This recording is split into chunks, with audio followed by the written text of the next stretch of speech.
Afternoon everyone, welcome back to my channel. तो आप लोग बहुत ज़्यादा बेसब्री से पीआरटी वैकेंसीज़ का वेट कर रहे थे DSSB में।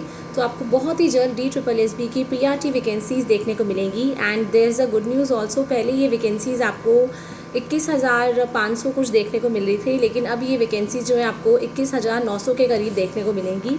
And there are some changes in the recruitment rules also. पहले इसमें आपको पता है कि पीआरटी के अंदर अगर आप लोग किसी भी हैं कैटेगरी से हैं, चाहे आप फीमेल हैं चाहे आप मेल हैं, आप लोगों को 30 ईयर्स का ही एज दिया जाता था, which is the age limit. But इस बार जो आपकी वैकेंसीज़ आएंगी, अभी इस पर डिस्कशन हो रहा है कि जो भी कैंडिडेट्स जो एमसीडी में as a guest teacher, as a contractual teacher काम कर चुके हैं, या सर्व शिक्षा अभियान में, जिसको अब हम समग्र शिक्षा अभियान के नाम से जानते हैं, अगर वो उसमें काम कर चुके हैं तो उन सारे कैंडिडेट्स को 5 ईयर्स का एज रिलैक्सेशन दिया जाएगा, विच is a very good news for the guest teachers जो एमसीडी में वर्क कर रहे हैं। तो आप लोग अगर 35 ईयर्स तक हैं तब आप इसमें अप्लाई करना चाह रहे हैं। अभी ये डिस्कशन चल रहा है, ये आपको क्लियर हो जाएगा विद इन अ मंथ, 1 महीने के अंदर अंदर जितना भी डिटेल्स हैं आपको क्लियर हो जाएंगी।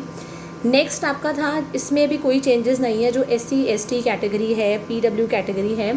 अगर आप SC कैटेगरी से बिलोंग करते हैं, ST कैटेगरी से बिलोंग करते हैं, तो डेफिनेटली आप लोगों को 5 ईयर्स का एज रिलैक्सेशन दिया जाएगा।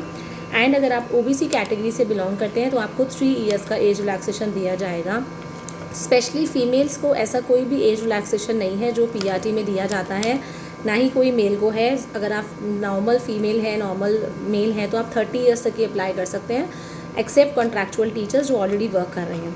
इसमें आप लोगों को ये है कि there is a one more news also कि आपका जो पे स्केल है, पहले PRT का जो है 9,300 से लेके 34,800 हुआ करता था, बट नाउ अब आपके बहुत अच्छे आपको चेंजेस देखने को मिलेंगे आपको PRT की सैलरी में भी, and which is a very good news. Then qualification के अंदर आप लोगों को ये तो सारी डिटेल्स पता है एज लिमिट के बारे में। क्वालिफिकेशंस के बारे में, अगर आप लोगों ने क्लास 12 अपना सीनियर सेकेंडरी किया है विद 50% मार्क्स, तो आप इसके लिए एलिजिबल होते हैं। And side by side 12th के बाद आप लोगों ने अगर 2 ईयर्स का डिप्लोमा किया है, चाहे वो आपका DLED हो, चाहे वो BTC हो, कोई भी आपने डिप्लोमा किया है 2 साल का, आप इस पोस्ट के लिए एलिजिबल हो सकते हैं। And it should be approve by NCT ही, तो ये इसका अप्रूव होना चाहिए। देन अगर आप लोगों ने 12th के बाद डायरेक्ट 4 साल का जैसे BLED होता है, अगर आपने वो किया है तभी भी आप इस पोस्ट के लिए एलिजिबल हैं। अगर आपने B.Ed किया है इन प्राइमरी एलिमेंट्री एजुकेशन के अंदर, इंटीग्रेटेड B.Ed जो होता है, मतलब जो 12th के बाद डायरेक्ट 4 साल का कोर्स होता है, अगर आपने वो किया है तभी भी आप इस पोस्ट के लिए एलिजिबल हैं।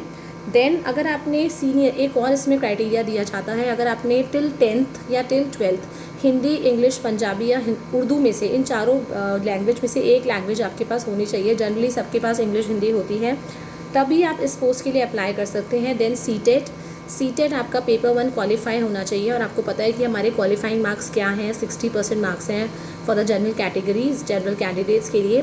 और बाकी के जो भी आपके सीटेट का जितना भी आपके मार्क्स हैं, they are very very important. तो अगर आपका अपकमिंग सीटेट अगर आप लोग क्लियर करना चाहते हैं तो सीटेट के लिए पढ़ाई करनी शुरू कर दीजिए, जो आपका 7 जुलाई को सीटेट है, क्योंकि DSSB की वैकेंसीज हो सकता है अगर उसके बाद आती हैं तो आप एलिजिबल हो जाएंगे to fill the form for PRTs।